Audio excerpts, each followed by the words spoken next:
विद्युत धारा एवं परिपथ हम पढ़ने वाले हैं। ठीक है, तो पहले हम बता दें इस चैप्टर से कितने नंबर के प्रश्न आने वाले हैं। इस चैप्टर से टोटल बेटा 1 नंबर के 1 क्वेश्चन आएंगे, 3 नंबर के 1 क्वेश्चन और 5 नंबर के 1 क्वेश्चन। तो टोटल ये चैप्टर से 9 नंबर के आने वाले हैं। कितने अंक के प्रश्न आने वाले हैं? 9 अंक के प्रश्न, 1 नंबर के, 3 नंबर के और 9 अंक के, सॉरी 5 अंक के। ठीक है, तो चलिए स्टार्ट करते हैं। सबसे पहले हम इंपॉर्टेंट टॉपिक इसमें देखते हैं जो मोस्ट इंपॉर्टेंट है, वो है बेटा ओम के नियम। क्या है? ओम के नियम। ठीक है, ओम के नियम। ओम के नियम कौन दिया था? जॉर्ज साइमन ओम ने दिया था। कौन दिया था? जॉर्ज साइमन ओम ने।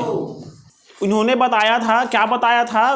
किसी विद्युत धारा में प्रवाहित, सॉरी किसी परिपथ में प्रवाहित विद्युत धारा और उसमें लगाए गए विभवांतर के बीच क्या बताया था? संबंध बताया था। क्या बताया था? संबंध। किनके बीच? V और I के बीच संबंध बताया था। किसने? जॉर्ज साइमन ओम ने, जिसे ही हम लोग क्या बोलते हैं बेटा? ओम का नियम कहते हैं। ठीक है, किसी चालक में प्रवाहित विद्युत धारा और उसमें लगाए गए विभवांतर में क्या बताया था? के बीच संबंध बताया गया था, जिसे हम लोग बोलते हैं ओम के नियम। ठीक है, तो ओम के नियम अब क्या कहता है ओम? चलिए देखते हैं।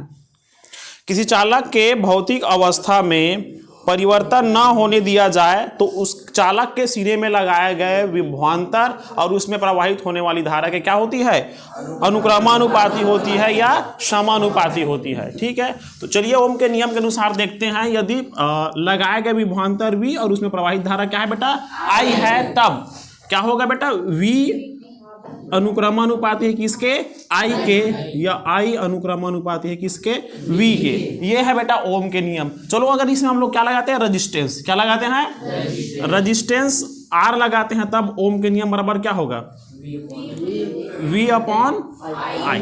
ठीक है, या क्या हो जाएगा बेटा? इधर आएगा तो V बराबर क्या हो जाएगी? IR। यही है बेटा ओम के नियम। ये R क्या है बेटा? R है प्रतिरोध। क्या बेटा? हम यहां लिख देंगे, यहां क्या बेटा? यहां R बराबर क्या है? प्रतिरोध। ठीक है, V बराबर क्या है बेटा? विभवांतर। और क्या बच गया? I क्या है? विद्युत धारा। ठीक है, आपको इतना चीज लिखना ही है जब ओम के नियम लिखोगे तो। ठीक है बेटा, ओके। कि चालक के सिरे को लगाए गए विभवांतर V तथा उसमें बहने वाली धारा क्या है? I है, तब V क्या होगा बेटा? V अनुक्रमानुपाती किसके? I के, या R बराबर क्या हो जाएगा? V upon I। ठीक है, या V इक्वल टू क्या हो जाएगा? I into R। यही है बेटा। ठीक है, यदि किसी चालक के सिरे पर लगाया गया विभवांतर V और उसमें प्रवाहित धारा के बीच एक ग्राफ खींचा जाए तो हमें कैसा ग्राफ प्राप्त होगा बेटा? एक सरल रेखा प्राप्त होती है। कैसा प्राप्त होती है? सरल रेखा। ये ऐसा बोल रहा है, यदि हम लोग सपोज ये V है और ये क्या है बेटा? I है, और इनके बीच अगर हम लोग क्या खींचे? ग्राफ खींचे। क्या खींचे बेटा? ग्राफ। तो ये क्या होगा बेटा? एक सरल रेखा प्राप्त होगा। क्या प्राप्त होगा? सरल रेखा। ठीक है, यहाँ ग्राफ खींचने तक भी आता है। ठीक है, तो आप लोग इसको क्या करेंगे? ग्राफ भी खींच लेंगे। ठीक है, अगर बोलेगा तो ऐसे ही खींचना। एक साइड बताना है क्या? विभवांतर, और ये क्या है बेटा? I विद्युत धारा है। क्या है? विद्युत धारा। अब देखते हैं ओम के नियम किन स्थिति में लागू नहीं होता है। ठीक है, ओम के नियम निम्न 3 स्थिति में लागू नहीं होता है। सबसे पहले जब धारा का मान क्या हो बेटा? अत्यधिक हो। जब किसी चालक तार है उसमें कोई धारा प्रवाहित हो रही है और उसका मान निर्धारित है कितना ही धारा इसमें क्या होना चाहिए? फ्लो होना चाहिए, और उससे ज्यादा अगर हम क्या कर रहे हैं? फ्लो कर रहे हैं, तो क्या होगा? उसमें ओम का नियम लागू नहीं होगा। दूसरा जो पॉइंट है बेटा, जब चालक असमांगी हो। क्या हो बेटा? समांगी जानते हो, मतलब निश्चित अनुपात में कोई चीज मिलके बना हो, तब उसको बोलेंगे समांगी। असमांगी मतलब उसका अनुपात निश्चित नहीं है, तब इसको बोलेंगे असमांगी हो। क्या हो बेटा? असमांगी। या कोई चालक तार एक ही तत्व से मिलकर बना हो, तब उसको बोलेंगे हम लोग समांगी। क्या बोलेंगे बेटा? नेक्स्ट है जब चालक के विभिन्न पदार्थों से मिलकर बना हो। चालक है वो विभिन्न पदार्थों से मिलकर बना है, एक नहीं, दो नहीं, कई पदार्थों से मिलकर बना है, तब भी ओम के नियम उसमें लागू नहीं होगा, क्योंकि रेजिस्टेंस का मान क्या होगा? अलग अलग होगा। होगा कि नहीं होगा? तो ये था बेटा ओम के नियम। नेक्स्ट देखते हैं बेटा विद्युत प्रतिरोध। क्या देखते हैं? ये भी इंपॉर्टेंट टॉपिक है। ओम का नियम क्लियर हुआ। ठीक है, अब देखते हैं बेटा विद्युत प्रतिरोध। विद्युत प्रतिरोध क्या होता है? किसी चालक में प्रवाहित धारा में क्या उत्पन्न करता है बेटा? अवरोध उत्पन्न करता है। क्या उत्पन्न करता है? प्रतिरोध क्या होता है, या रेजिस्टेंस क्या होता है? आर क्या होता है बेटा, ये होता है किसी चालक में क्या करता है, अवरोध उत्पन्न करता है। क्या उत्पन्न करता है बेटा, अवरोध, जिसे ही हम लोग क्या बोलेंगे, विद्युत प्रतिरोध। किसी चालक में अगर धारा प्रवाहित हो रहा है तो उसमें क्या करेगा, अवरोध उत्पन्न करेगा। क्या करेगा बेटा, विद्युत प्रतिरोध के किसी चालक पदार्थ की वह क्षमता है जो विद्युत धारा के प्रवाह में क्या करता है, विरोध करता है, या विद्युत धारा प्रवाह में क्या करेगा बेटा, अवरोध उत्पन्न करता है, जिसे ही हम लोग क्या बोलेंगे, विद्युत प्रतिरोध कहते हैं। और इसको किससे प्रदर्शित करते हैं, आर से। किससे प्रदर्शित करते हैं बेटा, ठीक है, आर से इसको प्रदर्शित किया जाता है। ठीक है, और इसका जो SI यूनिट होता है, क्या होता है बेटा, SI यूनिट, वो क्या होता है, ओम। या हम प्रतिरोध को किससे मापते हैं, ओम से। किससे मापते हैं बेटा, ठीक है, ओम क्या है बेटा, इसका SI यूनिट है, किसका, प्रतिरोध का। किसका बेटा, ठीक है। अब देखते हैं प्रतिरोध को प्रभावित करने वाले कारक। ये एकदम इंपॉर्टेंट टॉपिक है।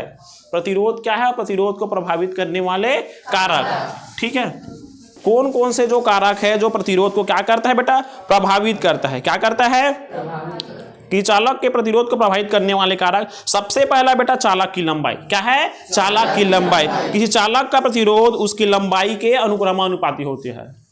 किसी चालक का प्रतिरोध उसके लंबाई के क्या होता है बेटा,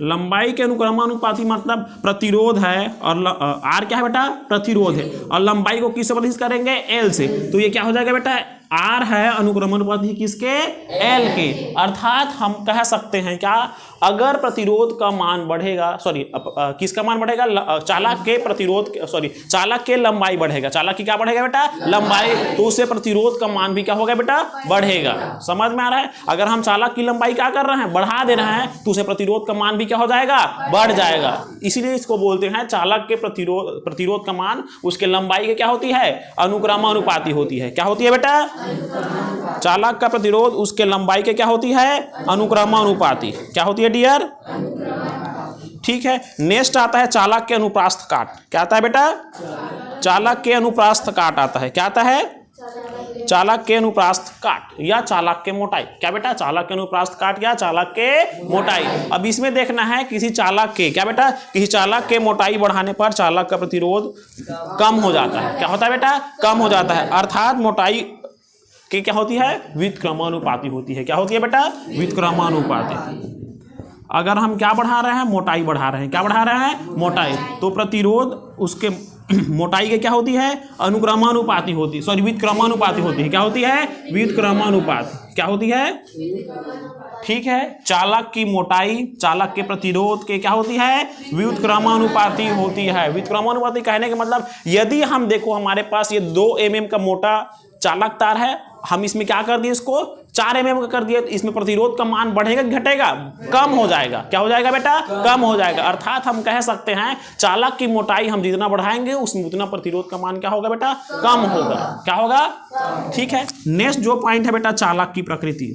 जैसे कि हम, ये हमारे पास 2 चालक है और दोनों भिन्न भिन्न पदार्थ से मिलकर बना है, तो इनका जो प्रतिरोध का मान रहेगा अलग अलग होगा, एक समान नहीं होगा। जैसे कि सबसे कम प्रतिरोध किसकी होती है, चांदी की होती है। उसके बाद क्या होती है बेटा, तांबे की प्रतिरोध सबसे कम होती है। फिर किसका, सोने का। फिर आता है एल्यूमिनियम का। अगर ये सपोज एक चांदी है और एक क्या है बेटा, तांबा है, तो किसका प्रतिरोध ज्यादा होगा, प्रतिरोध ज्यादा, तांबे का प्रतिरोध ज्यादा होगा, चांदी का प्रतिरोध कम होगा। इसीलिए चांदी को क्या बोलते हैं हम, विद्युत का सबसे अच्छा चालक कहते हैं। चांदी को हम क्या बोलते हैं, विद्युत का सबसे अच्छा चालक कहते हैं। कहने का मतलब यह है, तुम भिन्न लंबाई और भिन्न मोटाई के, सॉरी एक ही लंबाई के और एक ही मोटाई के क्या लोगे, भिन्न चालक लोगे, तो उनका प्रतिरोध का मान क्या होगा बेटा, भिन्न भिन्न होगा। समझ में आया। और सबसे कम विद्युत का प्रतिरोध किस में होता है, चांदी में।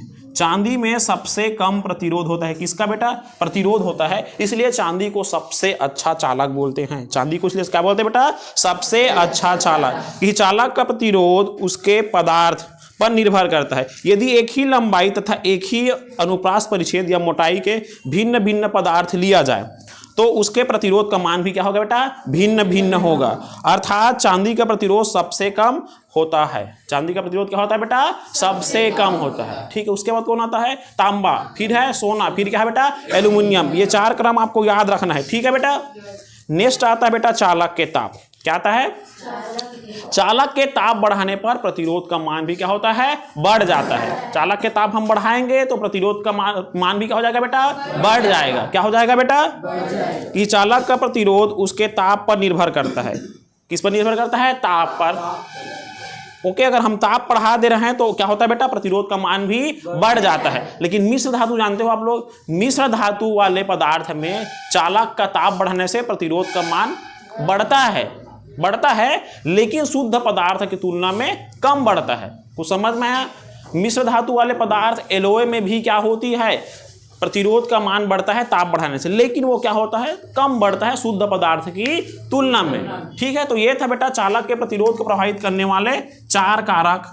चालक की लंबाई, चालक की मोटाई, चालक के प्रकृति और चालक के ताप। चालक की लंबाई और चालक के प्रकृति और चालक की लंबाई और चालक के ताप बढ़ाने से इनको दोनों को हम क्या कर रहे हैं? बढ़ा रहे हैं। क्या कर रहे हैं बेटा? बढ़ा रहे हैं। तो क्या हो रहा है? प्रतिरोध का मान भी क्या हो रहा है बेटा? बढ़ रहा है। इसको बढ़ाने से प्रतिरोध का मान क्या होता है? मोटाई बढ़ाने से कम होता है।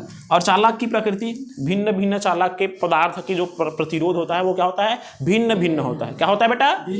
हो गया। तो ये था प्रतिरोध। क्या था बेटा? और प्रतिरोध को प्रभावित करने वाले कारक। इसी पर एक आगे पॉइंट देखते हैं बेटा, प्रतिरोधकता। क्या देखते हैं? प्रतिरोधकता।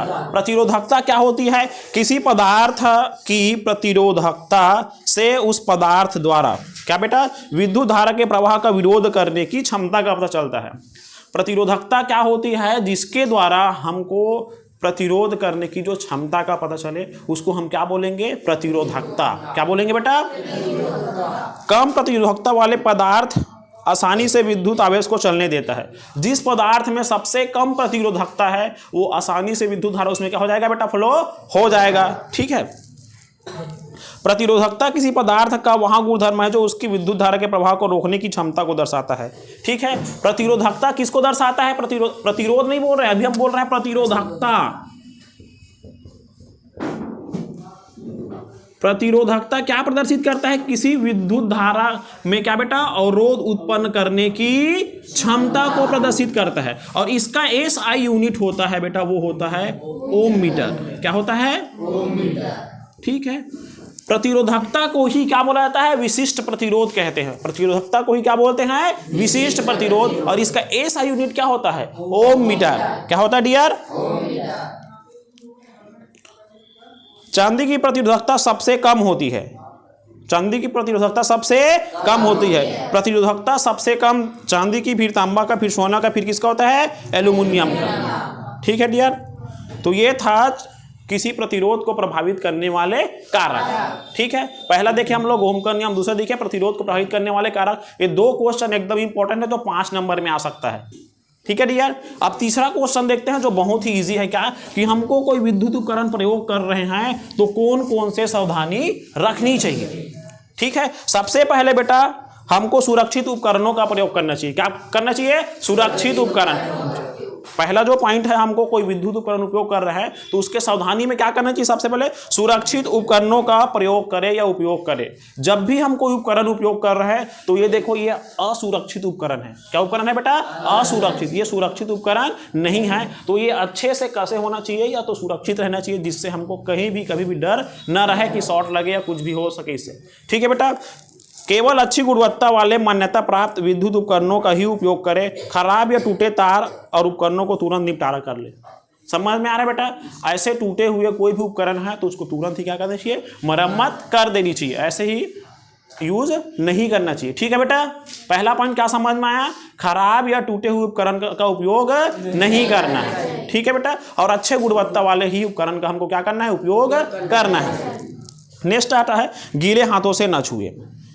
हमको पता है कि जब विद्युत धारा है या विद्युत है गीले से या पानी से संपर्क में आएगा तो हमको क्या लग सकता है? शॉर्ट लग सकता है। क्या लग सकता है बेटा? इसीलिए कोई भी विद्युत उपकरण को हमको क्या नहीं करना है? गीले हाथों से नहीं छूने। गीले हाथों से विद्युत उपकरण को छूने से बचे। पानी और बिजली संपर्क में से शॉर्ट और करंट लगने की खतरा रहता है। क्या लग जाएगा बेटा? करंट लग जाएगा। क्या लग जाएगा बेटा? इसीलिए हमको गीले हाथों से कभी नहीं छूना चाहिए। नेक्स्ट आता है बेटा सर्किट ओवरलोडिंग से बचे। जब भी कोई सर्किट है, जैसे कि यहाँ एक है, तो हमको इसमें ओवरलोडिंग नहीं करना है, इसमें जो निर्धारित धारा है इसे प्रवाहित करने की उतना ही हमको क्या करना है बेटा, उसमें लोड देना। अगर उससे ज़्यादा लोड दोगे क्या होगा बेटा, या तो ब्लास्ट हो जाएगा या तो गर्म हो जाएगा। पहले तो गर्म होगा, उसके बाद क्या होगा बेटा, ब्लास्ट होने की खतरा रहता है, जिससे कहीं ना कहीं हमको नुकसान होगा, हमारा उपकरण लॉस हो जाएगा, होगा कि नहीं होगा।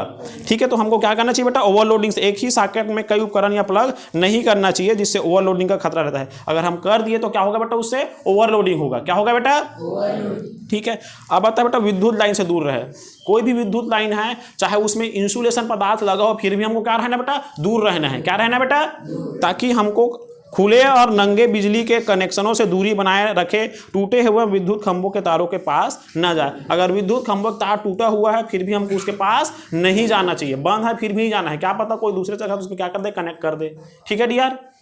नेक्स्ट आता है बेटा सही इंसुलेशन का उपयोग करें। क्या करें बेटा, सही इंसुलेशन। इंसुलेशन क्या होता है जानते हो, जैसे इसमें कोटेड मटेरियल, जैसे हमारे पास क्या है, ये चालक तार है, ठीक है, इसके ऊपर में जो क्या लगा है, कोटेड मटेरियल लगा है। ये क्या लगा है बेटा, कोटेड मटेरियल, उसी को हम लोग क्या बोलते हैं, इंसुलेशन कहते हैं। क्या कहते हैं बेटा, इंसुलेशन। तो इंसुलेशन अच्छे क्वालिटी का होना चाहिए। जब हमारा चालक तार गर्म हो रहा है तो इसको पिघलना नहीं चाहिए। ये उष्मा का क्या होना चाहिए, कुचालक। ये उष्मा का कुचालक होगा तभी तो नहीं पिघलेगा ना डियर।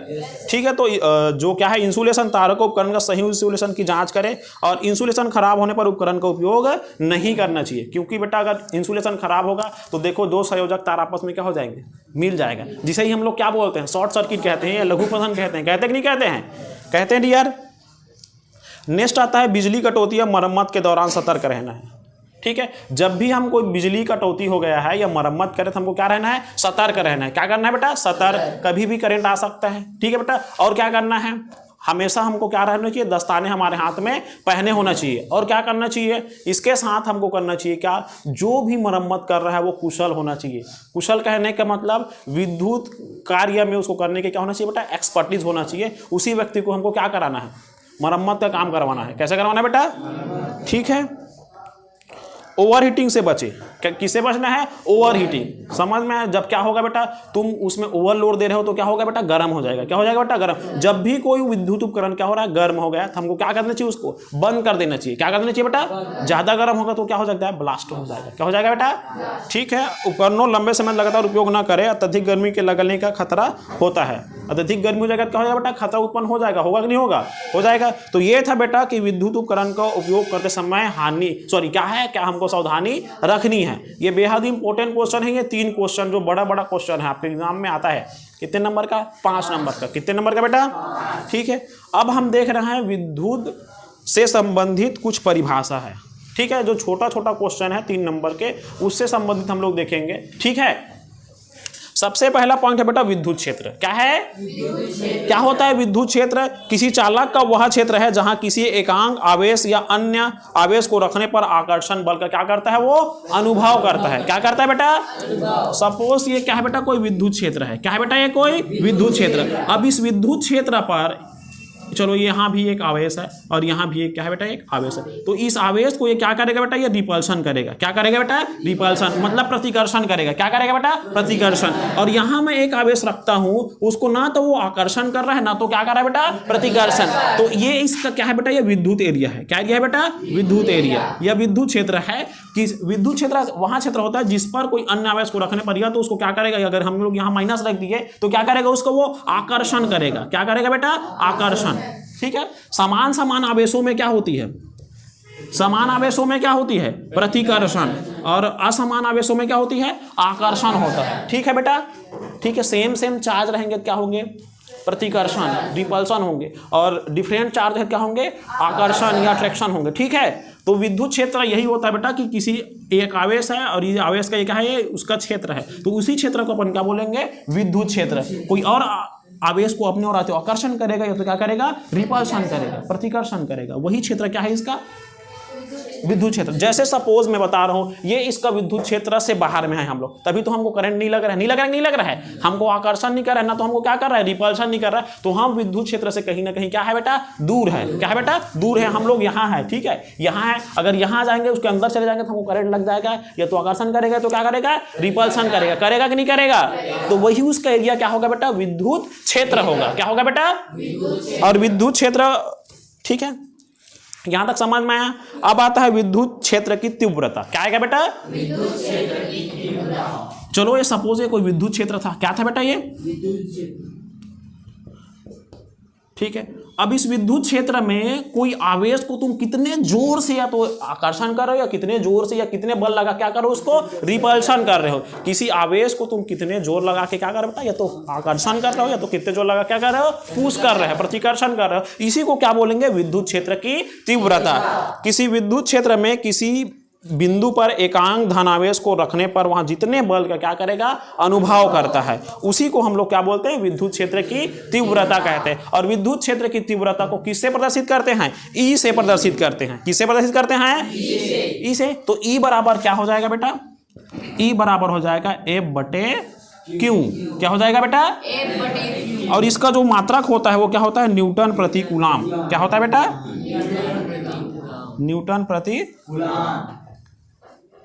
ठीक है, ये था विद्युत क्षेत्र। ठीक है, और उसका ऐसा यूनिट क्या था बेटा? न्यूटन प्रति कूलाम। नेक्स्ट देखते हैं बेटा हम लोग विद्युत धारा। क्या देखते हैं? विद्युत धारा। किसी चालक में आवेश प्रवाह की दर। क्या बेटा? किसी चालक में आवेश प्रवाह की दर को क्या बोला जाता है? विद्युत धारा। ठीक है, या इसी को बोल सकते हैं इकाई समय अंतराल में आवेश की जितनी मात्रा क्या होती है? प्रवाहित होती है, उसे ही हम लोग क्या बोलेंगे? विद्युत धारा कहते हैं। ठीक है, विद्युत धारा बराबर क्या होता है बेटा? आवेश बटे समय।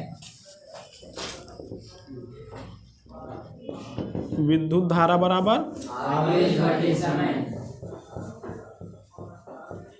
आवेश को किसे शो करते हैं? Q से। समय को किसे करेंगे? T से। विद्युत धारा को किसे करेंगे? I से। तो I बराबर क्या हो गया? Q बटे T। T जी क्या होगा? I बराबर Q बटे T। ठीक है, अब इस पर एक और इसका जो मात्रक होता है वो क्या होता है? एम्पियर। विद्युत धारा का मात्रक क्या होता है? एम्पियर। ठीक है, इस पर एक न्यूमेरिकल है। क्या बोल रहा है न्यूमेरिकल? किसी विद्युत बल्ब के तंतु में 0.5 एम्पियर विद्युत धारा 10 मिनट तक क्या होती है? प्रवाहित होती है। तो विद्युत परिपथ में प्रवाहित विद्युत आवेश का परिमाण ज्ञात करेंगे। ठीक है, हमको क्या दिया है बेटा? हमको दिया है इसमें विद्युत धारा का मान, I का मान। किसका मान बेटा? I का मान दिया है। सबसे पहले लिख लेंगे। कैसे लिखेंगे इसको? बनाएंगे कैसा?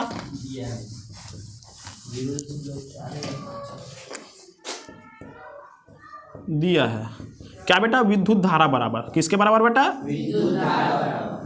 विद्युत धारा बराबर क्या दिया है? विद्युत धारा बराबर क्या होता है? I है कि नहीं है? विद्युत धारा या I बराबर क्या दिया? 0.5 एम्पियर दिया है बेटा। और क्या दिया है? समय दिया है। क्या दिया है बेटा? समय मतलब T। ये कितना दिया है?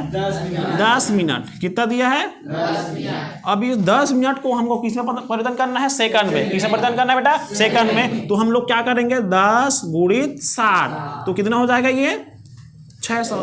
कितना हो जाएगा बेटा? 600। अब हमको पता है, क्या पता है? I बराबर क्या बराबर? Q बटे T। क्या बेटा? Q बटे T। I का मान कितना दिया है? 0.5। Q का मान पता है क्या? वही तो ज्ञात करना है। ठीक है, T बराबर कितना दिया है?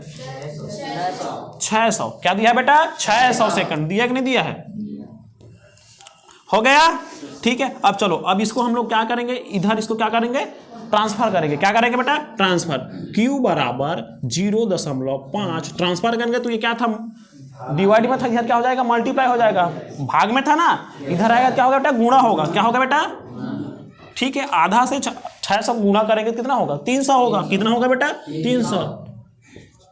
लेकिन किस में उसका यूनिट लिखना है? क्या लिखना है बेटा? यूनिट। आवेश को किससे मापते हैं? कूलाम से। किससे मापते हैं बेटा? तो Q का मान क्या आ जाएगा? 300 कूलाम। क्या आ जाएगा बेटा? 300। ठीक है, इसके अलावा आपके लिए 2 क्वेश्चन है। ये 2 क्वेश्चन आप लोग प्रैक्टिस करके ही जाइएगा एग्जाम में, क्योंकि 2 क्वेश्चन भी आपके एग्जाम में आ सकता है। ठीक है बेटा, 3 क्वेश्चन है, एक सेट में 3-3 नंबर के अलग लगाएंगे, तो ये तीनों क्वेश्चन भी देख लेंगे, इसी से रिलेटेड है। ठीक है डियर। नेक्स्ट आता है बेटा विभव। क्या आता है? विद्युत क्षेत्र में किसी बिंदु पर इकाई धनावेश को अनंत से विद्युत क्षेत्र के उस बिंदु पर लाने में जितना कार्य करना पड़ेगा उसको हम लोग क्या बोलेंगे? विभव बोलेंगे। क्या बोलेंगे? विभव। ठीक है, सपोज इधर देखना, ये क्या है? ये क्या है? एक विद्युत क्षेत्र है। क्या है बेटा? ठीक है, और यहां कोई एकांक धनावेश है अनंत पर। क्या बेटा? अनंत पर कोई विद्युत आवेश है या धनावेश है, उसको कहाँ लाने पर, ये विद्युत क्षेत्र है। क्या क्षेत्र है बेटा, विद्युत क्षेत्र है। तो अनंत से विद्युत क्षेत्र तक कोई आवेश को क्या करने पर, लाने के लिए हमको कितना क्या करना पड़ेगा बेटा, कार्य, उसी को क्या बोलेंगे, विद्युत विभव। क्या बोलेंगे, अनंत से कोई एकांक धनावेश को विद्युत क्षेत्र पर लाने में जितना हमको क्या करेगा बेटा, कार्य करना पड़ेगा, उसको क्या बोला जाएगा, विद्युत विभव। क्या बोला जाएगा, ठीक है। विद्युत विभव को किससे प्रदर्शित करते हैं, V से। किससे प्रदर्शित करते हैं, तो V बराबर क्या हो जाएगा, W बटे Q। W क्या है बेटा, कार्य, Q क्या है, आवेश, V क्या है, विभव। क्या है बेटा, विभव। तो विभव बराबर क्या हो जाएगा, कार्य बटे आवेश। क्या हो जाएगा बेटा, कार्य बटे आवेश। और इसका ऐसा यूनिट है वो क्या होता है, जूल प्रति कूलाम। क्या होता है, जूल प्रति कूलाम। ठीक है, क्या होता है इसका ऐसा यूनिट, जूल प्रति कूलाम। ठीक है, और उसी बराबर होता है बेटा वोल्ट। क्या होता है बेटा, वोल्ट। जूल प्रति कूलाम बराबर ही क्या होता है, वोल्ट होता है। ठीक है डियर। अब आता है विभवांतर। क्या आता है बेटा, किसी विद्युत क्षेत्र में दो बिंदु पर, क्या बेटा, दो बिंदु पर, सपोज एक बिंदु ए है और ये बिंदु क्या है बेटा, बी है, तो ये दोनों बिंदु के बीच क्या होगा बेटा, आवेश में क्या होगा बेटा, विभव उत्पन्न होगा। क्या होगा बेटा, विभव। उसी को हम लोग क्या बोलेंगे, विभवांतर। विभव में अंतर। क्या बेटा, विभव में अंतर। किसी विद्युत क्षेत्र के दो बिंदु पे, एक बिंदु और दो बिंदु के बीच जो विभव में क्या होगा, अंतर होगा, उसी को क्या बोलेंगे, विभवांतर। और विभवांतर, ये था विभवांतर। ठीक है, और विभवांतर को किससे मापते हैं, कौन से उपकरण के सहायता से मापते हैं, वोल्टीमीटर के सहायता से। किसके सहायता से, वोल्टीमीटर उपकरण के सहायता से विभवांतर को हम लोग मापते हैं। अब इसमें भी एक न्यूमेरिकल है। क्या है न्यूमेरिकल, 10 विभवांतर के दो बिंदुओं के बीच 2 कूलाम आवेश को लाने में कितना कार्य करना पड़ेगा, हमको दिया है। क्या किया है बेटा, दिया है विभवांतर कितना दिया है, 10 वोल्ट दिया है। दिया कि नहीं दिया है बेटा, विभवांतर या V बराबर कितना दिया है, 10 दिया है। क्या दिया है बेटा, 10। ठीक है, विभवांतर है। ठीक है, और आवेश कितना दिया बेटा, आवेश की मात्रा, आवेश क्या दिया है, 2 कूलाम। क्या दिया है बेटा, 2 कूलाम। और हमको बोल रहा है कितना काम कर रहा है उसको बताना है। तो हमको पता है V बराबर क्या होता है, W बटे Q। क्या होता है, W बटे Q। या इसी को हम लोग लिख देंगे, विभव बराबर कार्य बटे आवेश। ठीक है, हमको दिया है, क्या दिया है, V का मान दिया है। किसका मान दिया है, V का मान। और किसका मान दिया है, Q का मान। V का मान कितना दिया है, 10। ठीक है, W का मान हमको ज्ञात करना है, और Q का मान कितना दिया है, 2 दिया है। तो W बराबर क्या हो जाएगा रे भाई, 10 गुणित 2। तो ठीक है, तो W बराबर क्या आ जाएगा, 20 जूल। क्या आ जाएगा बेटा, 20 जूल। ये भी एक न्यूमेरिकल है, इससे भी क्वेश्चन ऐसा पूछा जा सकता है 3 नंबर में। कितने नंबर में, 3 नंबर। तो बना लोगे, ठीक है, ऐसे ही बनाना, इसी फॉर्मेट में बनाना है। ठीक डियर। नेक्स्ट आता है विद्युत वाहक बल। क्या आता है डियर, विद्युत वाहक बल। किसी आवेश को पूरे परिपथ में प्रवाहित करने के लिए जितने ऊर्जा व्यय होती है। सपोज हमारे पास ये क्या है बेटा, एक परिपथ है। क्या है बेटा, एक परिपथ। चलो इसमें हम लोग क्या लगाते हैं, सेल लगा देते हैं। क्या लगाते हैं, सेल, प्लस और माइनस। ठीक है, और इसमें एक V लगा देते हैं, धारा मापी। ठीक है डियर, प्लस और माइनस। ठीक है, प्लस और ये माइनस हो गया। और इसमें एक रेजिस्टेंस R लगा देते हैं। रेजिस्टेंस क्या लगा दिए, R। तो इसमें बेटा धारा यहाँ से प्रवाहित हो रही, इधर से प्रवाहित हो रही है। तो ये पूरे परिपथ में आवेश को प्रवाहित करने के लिए हमको क्या लगेगा, वह ऊर्जा। क्या लगेगा बेटा, ऊर्जा। भाई परिपथ में आवेश को क्या कर रहा है, क्या कर रहा है, परिवहन हो रहा है, या उसको क्या हो रहा है बेटा, एक जगह से दूसरी जगह आवेश से क्या हो रहा है, ट्रांसफर हो रहा है। तो उसको क्या लगेगा, ऊर्जा लगेगा। क्या लगेगा बेटा, ऊर्जा। ठीक है, तो जितने वह ऊर्जा है उसी को हम लोग क्या बोलेंगे, विद्युत वाहक बल। कोई परिपथ है, उस परिपथ में यहाँ से स्टार्ट होकर यहाँ से ऐसे जाकर यहाँ खत्म हो रहा है, तो वह कितने ऊर्जा लगेगा उसको प्रवाहित होने में। जैसे तुम लोग खैरा क्या बोलते, तुम्हारे गाँव से तराश इंस्टीट्यूट आते हो, तो वहाँ से यहाँ तक आने में आपको ऊर्जा लगेगा। क्या लगेगा बेटा, ऊर्जा। तो जितने ऊर्जा तुम व्यय करते हो तुम्हारे घर से तराश इंस्टीट्यूट आते तक, उसी को हम लोग क्या बोलेंगे, विद्युत वाहक बल। क्या बोलेंगे, विद्युत वाहक बल। ठीक है, और विद्युत वाहक बल बराबर होता है बेटा कार्य बटे आवेश। क्या होता है बेटा, कार्य बटे आवेश। E बराबर W बटे Q। ठीक है, अब आता है विद्युत शक्ति। क्या आता है डियर, विद्युत शक्ति क्या होता है, वह दर जिस पर विद्युत ऊर्जा किसी अन्य ऊर्जा पर क्या होती है, व्यय होती है, या विद्युत ऊर्जा किसी अन्य ऊर्जा में क्या होना, व्यय होने की दर को ही क्या बोलते हैं, विद्युत शक्ति कहते हैं। क्या कहते हैं? दूसरे शब्दों में कार्य करने की दर को क्या बोल सकते हैं, विद्युत शक्ति कह सकते हैं। क्या कह सकते हैं? किसी विद्युत परिपथ में ऊर्जा हानि की दर को ही क्या कहते हैं, विद्युत शक्ति कहते हैं। 4 डेफिनेशन दिया है इसमें। कितना डेफिनेशन दिया है? 4। या विद्युत शक्ति विद्युत धारा और विभवांतर के क्या होते हैं, गुणनफल के बराबर होते हैं। विद्युत शक्ति को किससे प्रदर्शित करते हैं? P से। किससे बेटा? P से। विद्युत शक्ति को हम लोग किससे प्रदर्शित करते हैं? P से। तो P क्या होता है बोल रहे हैं, V और I के गुणनफल। यहाँ कुछ क्या है, ये ऐसे एक साथ है, मतलब ये क्या है बेटा, ये गुणा है। क्या है बेटा? P किसके किसके, विभव और विद्युत धारा के क्या होते हैं, गुणनफल के बराबर होता है। होता है कि नहीं होता है? विद्युत शक्ति विभव और विद्युत धारा के गुणनफल के क्या होंगे, बराबर होता है। ठीक है डियर। विद्युत शक्ति का सही मात्रक क्या है? वाट। क्या है बेटा? वाट। विद्युत शक्ति की खपत को हम किससे बोल सकते हैं? एच भी बोल सकते हैं। क्या बोल सकते हैं बेटा? एच मतलब हॉर्स पावर। क्या बोलते हैं बेटा? हॉर्स पावर या किलोवाट घंटा। क्या बोलते हैं बेटा? किलोवाट घंटा। क्या बोलते हैं? किलोवाट घंटा। और जूल में संबंध ये भी 3 नंबर में आया था। कितने नंबर में आया था? और आ भी सकते हैं आपके एग्जाम में। ठीक है। 1 किलोवाट घंटा बराबर क्या होता है? 1 यूनिट। 1 किलोवाट घंटा बराबर 1 यूनिट। ठीक है। या 1000 वाट इंटू घंटा, या 1 यूनिट बराबर कितना होता है? 1000 वाट इंटू घंटा। ठीक है। नेक्स्ट है 1000 वाट 3600 सेकेंड। 1000 वाट इंटू 3600 सेकेंड। ठीक है। 36 गुणित 10 के घात 5 वाट सेकेंड, या 3.6 गुणित 10 के घात 6 वाट सेकेंड। 3.6 गुणित 10 के घात 6 जूल। इतना ही है जो आपको लिखना है। कितने नंबर में आया था? जूल और किसमें संबंध? किलोवाट घंटा में। किसे बेटा? 3 नंबर में आता है। बेहद इंपॉर्टेंट क्वेश्चन है। बस 3 लाइन लिखना आपको, देख लो। ठीक है बेटा। कैसे आया आपको पता होगा, किसका किसका मान यहाँ रखे हैं। ठीक है डियर। नेक्स्ट आता है एक पॉइंट है अतिभारण। क्या आता है बेटा? अतिभारण क्या होता है? ओवरलोडिंग क्या होता है? जब कोई चालक तार में या कोई चालक में धारा प्रवाहित होना है, ये क्या होता है, निर्धारित होता है कितना धारा उसमें क्या होना चाहिए, प्रवाहित होना चाहिए। अगर उसके धारा निर्धारित धारा के मान से उसमें क्या हो, अधिक मात्रा में धारा क्या है बेटा, प्रवाहित होने लगे, तब हम उसको बोलेंगे ओवरलोडिंग। क्या बोलेंगे बेटा? ओवरलोडिंग। अतिभारण तब होता है जब किसी विद्युत उपकरण परिपथ में निर्धारित से अधिक विद्युत धारा प्रवाहित होती है।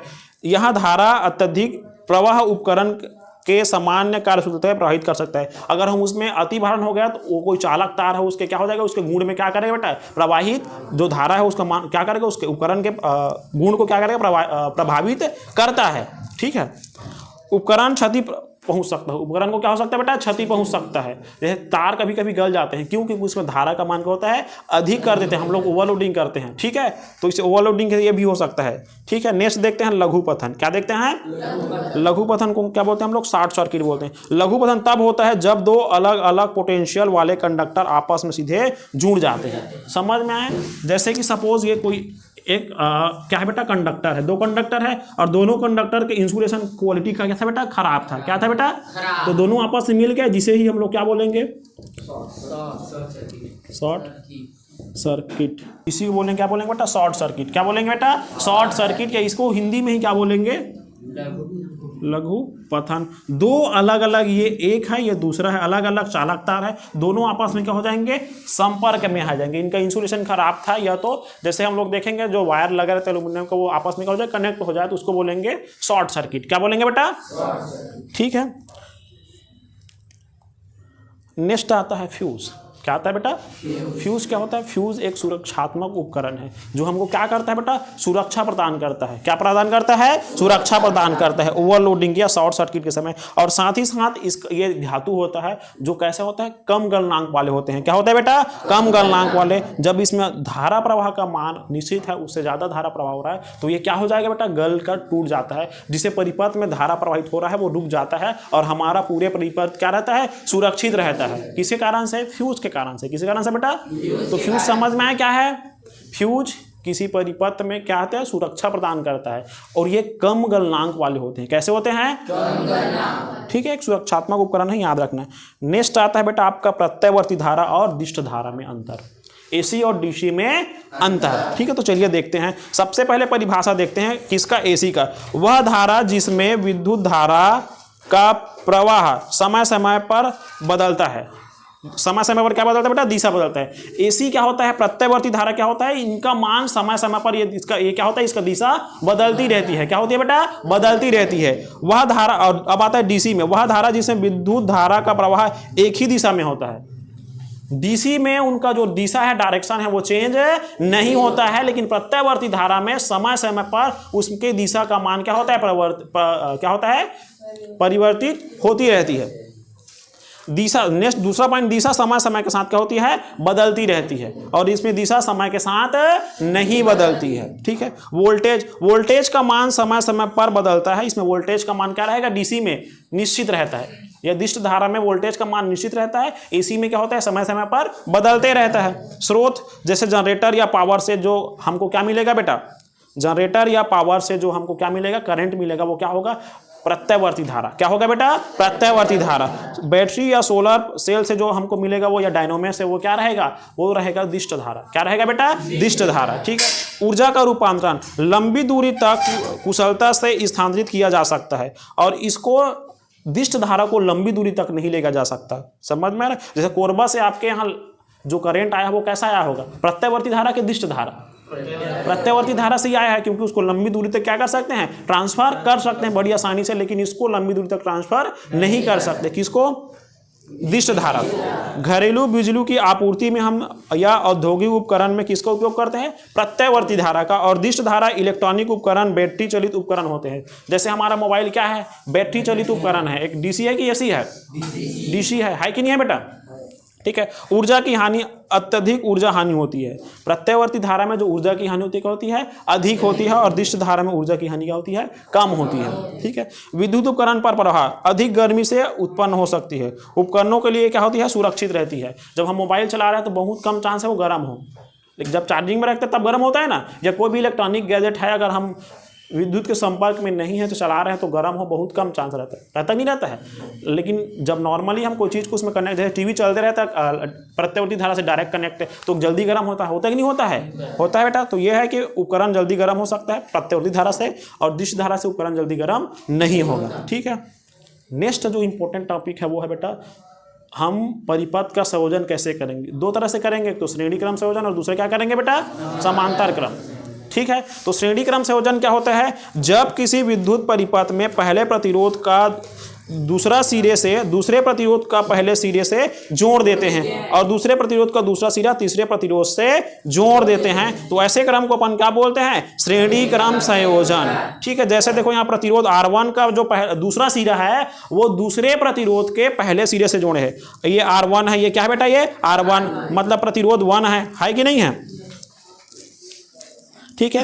R1 का दूसरा सिरा हम लोग किससे जोड़े हैं? R2 के पहले सिरे से, और R3 का दूसरा सिरा है R2 के दूसरे सिरे से जुड़ा है। तो ऐसे ही हम लोग प्रतिरोध को क्या करते हैं? अरेंज करते हैं, जिसे क्या बोलते हैं? श्रेणी क्रम संयोजन। ठीक है। इसमें यह डायग्राम देख लेना श्रेणी क्रम संयोजन का, और इसका यह तुल्य प्रतिरोध है। तुल्य प्रतिरोध क्या होगा? इसका R बराबर R1 plus R2 plus R3। ये इसका क्या है बेटा? तुल्य प्रतिरोध। क्या है बेटा? ये तुल्य प्रतिरोध। ठीक है डियर। नेक्स्ट आता है आपका समांतर क्रम संयोजन। क्या आता है? समांतर क्रम संयोजन। यह प्रतिरोध के समांतर क्रम संयोजन को परिभाषित करे और विद्युत परिपथ बनाएंगे। यही परिपथ बना देना। ठीक है। जब किसी विद्युत परिपथ में सभी प्रतिरोध को पहले सिरे को एक बिंदु पर और दूसरे सिरे को एक बिंदु पर, देखो इसमें सभी प्रतिरोध है, प्रतिरोध जो हमारा रेजिस्टेंस R1 R2 R3 के सबका पहला सिरा एक बिंदु से और दूसरा सिरा एक बिंदु से, एक निश्चित बिंदु पर ही दोनों क्या करते हैं? सभी के सिरे को जोड़ देते हैं, जिसे हम लोग क्या बोलते हैं? समांतर क्रम संयोजन। क्या बोलते हैं? समांतर क्रम। और इसका जो तुल्य प्रतिरोध होता है बेटा क्या होता है? I 1/R बराबर क्या होगा? 1/R1 1 plus 1/R2 plus 1/R3। यही होता है इसका तुल्य प्रतिरोध। ठीक है। तो इसका तो क्या करना है, इसका परिभाषा याद करना है। क्या करना है बेटा, परिभाषा और विद्युत प्रतिरोध के लिए क्या अपना परिपथ डायग्राम और साथ तुल्य प्रतिरोध। क्या बेटा, ठीक है। नेक्स्ट आता है कौन कौन से विद्युत आरेख है जो हम विद्युत परिपथ में यूज करते हैं। ठीक है, तो ये भी आता है आपके एग्जाम में मेरे भाई, के आपको साइन बनाना है। क्या बनाना है, साइन। जैसे सेल, सेल कैसा दिख रहा है बेटा, दिख रहा है सेल है, ये क्या है डियर, ये सेल क्या है दिख रहा है हमको, दिख रहा है ना। सेल का क्या है, प्लस माइनस। क्या बेटा, अब इसके बगल में देखो क्या दिया, बैटरी दिया है। क्या दिया बेटा, बैटरी में क्या होती है, ज्यादा है कि नहीं है। ओके, ये क्या है बेटा, ये बैटरी है। क्या है बेटा, बैटरी है। क्या है, ठीक है। नेक्स्ट है बेटा संयोजी तार। क्या है बेटा, ये संयोजी तार का मिला आपको दिख रहा है। बस आपको संयोजी तार है और उसका क्या बनाना है, चिन्ह बनाना है। क्या बनाना है, आपको संयोजी तार का चित्र नहीं बनाना है, आपका संयोजी तार का क्या बनाना है, चिन्ह। क्या बनाना है बेटा, प्रतिरोध का चिन्ह कैसा दिख रहा है इधर, ठीक है। नेक्स्ट देखो बेटा संधि तार। संधि तार मतलब जो तार जुड़ा हुआ है आपस में वो ऐसा रहेगा, ठीक है। और प्रतिवर्ती धारा का ये रहेगा, दिख रहा है बेटा, बल्ब का दिख रहा है, किसका दिख रहा है, विद्युत बल्ब का। स्विच चालू है तो देखो क्या है, स्विच चालू है, देखो इसमें स्विच क्या है बेटा, चालू है। स्विच क्या है, तो कैसा रहेगा उसको देख लेना, स्विच क्या है इसमें, चालू है। मिला डियर। और स्विच बंद है तो क्या रहेगा, परिपथ ऐसा खुली होगी। समझ में आ रहा है, स्विच अगर बंद है, इसमें स्विच क्या है बेटा, बंद है। स्विच क्या है बेटा, और स्विच चालू है तो दोनों क्या रहेंगे, आपस में कनेक्ट रहेंगे, जिससे धारा क्या होती है, प्रवाहित होती है। नेक्स्ट दिया है बेटा तुम्हारा फ्यूज। क्या दिया है बेटा, फ्यूज दिया है। और क्या दिया, वोल्ट मीटर और अमीटर। तो इसमें क्या क्या देखना है, वोल्ट मीटर अमीटर। क्या देखना है, और देखना ना बैटरी और सेल और प्रतिरोध। क्या देखना है, ठीक है। हालांकि ये पूरा देख सकते हैं आप लोग, लेकिन ये बेहद इंपॉर्टेंट वो है जो आपको देखना है, ठीक है डियर। तो ऐसे ही मोस्ट यूजफुल वीडियो के लिए बने रहे तारास इंस्टीट्यूट के साथ। Thank you.